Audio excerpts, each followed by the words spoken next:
everybody. I'm Jamie Kale Miller of Pandora Astrology here in Berkeley, California, and with me is... Hey guys, I'm Julia Mijas joining in from San Francisco and also part of Pandora. And we want to tell you today about the new moon in Pisces that is happening this March.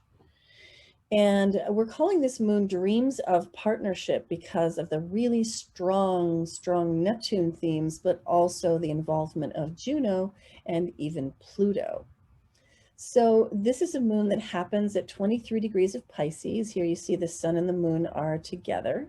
And right next to them is Neptune, and Neptune rules Pisces. So here we have a moon and sun, which are doubly influenced by Neptune.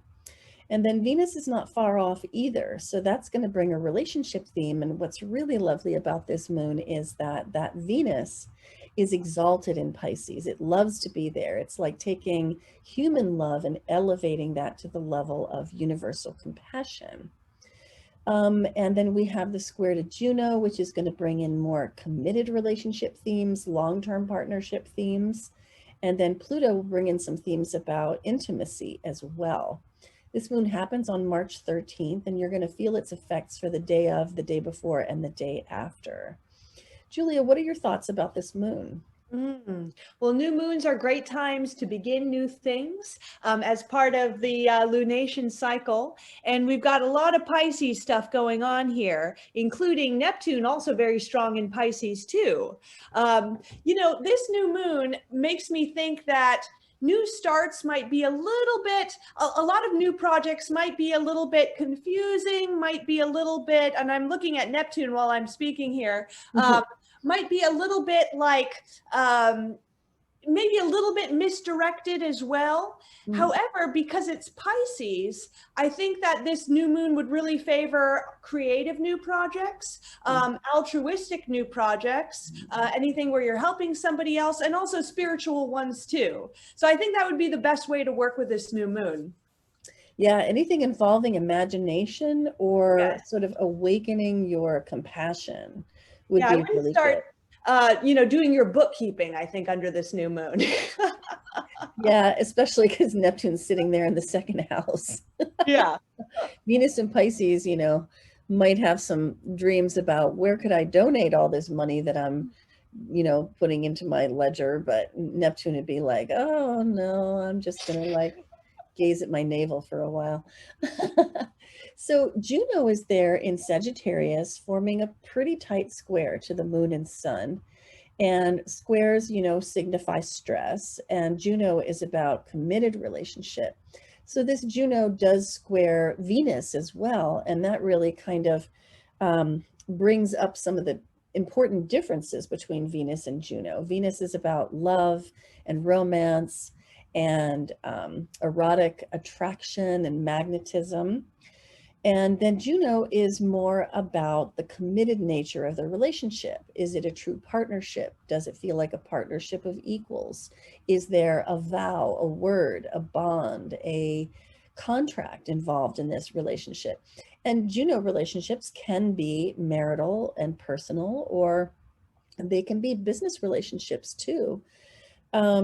So the tension and stress between Venus and Juno, and also the fact that this is, a moon that has very much to do with dreaming and redreaming, visioning and revisioning or revising, brings up a lot of themes about, we may be asking ourselves, what is the relationship I dream of?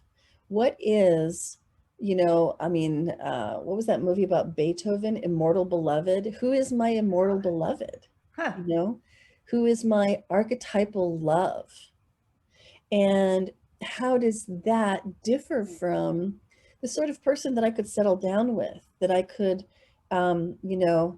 meet in the kitchen every day and run my life with, which is more symbolized by Juno. So there's some interesting dynamic tension between those two differing principles.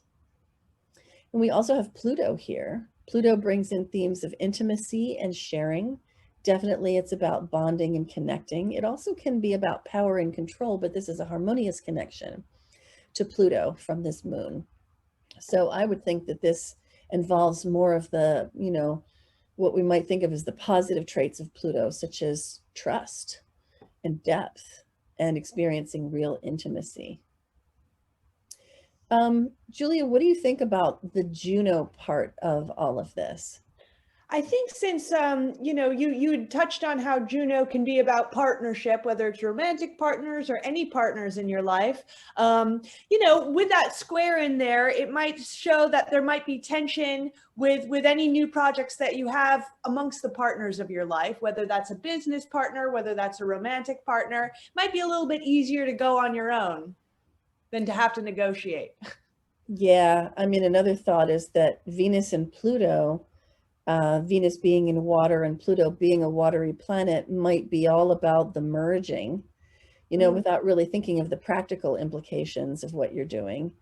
Merging with that which attracts you, and your Juno in Sagittarius, despite being in Sagittarius, which is pretty optimistic, might be a little more freedom oriented and maybe even a little more practical in some senses. Mm. So yeah, this moon, you're going to feel it, if you have anything in your chart in 18 to 28 degrees of any mutable sign at all. Certainly you feel it most strongly if you have something right at 23 degrees of Pisces. But even if your placement is in one of the other mutable signs and within 5 degrees of 20 degrees, 23 degrees on either side, you will feel this moon. And I think that's all we have for you today. Hope you enjoyed this video. We loved making it for you. Please do share our videos widely, and you can find out more about this month's news in our March news playlist on our YouTube channel, Pandora Astrology. And also you can always find the news of the month on our monthly forecast page at our website, pandoraastrology.com. And until next time, we'll see you around the cosmos. Bye. Bye-bye.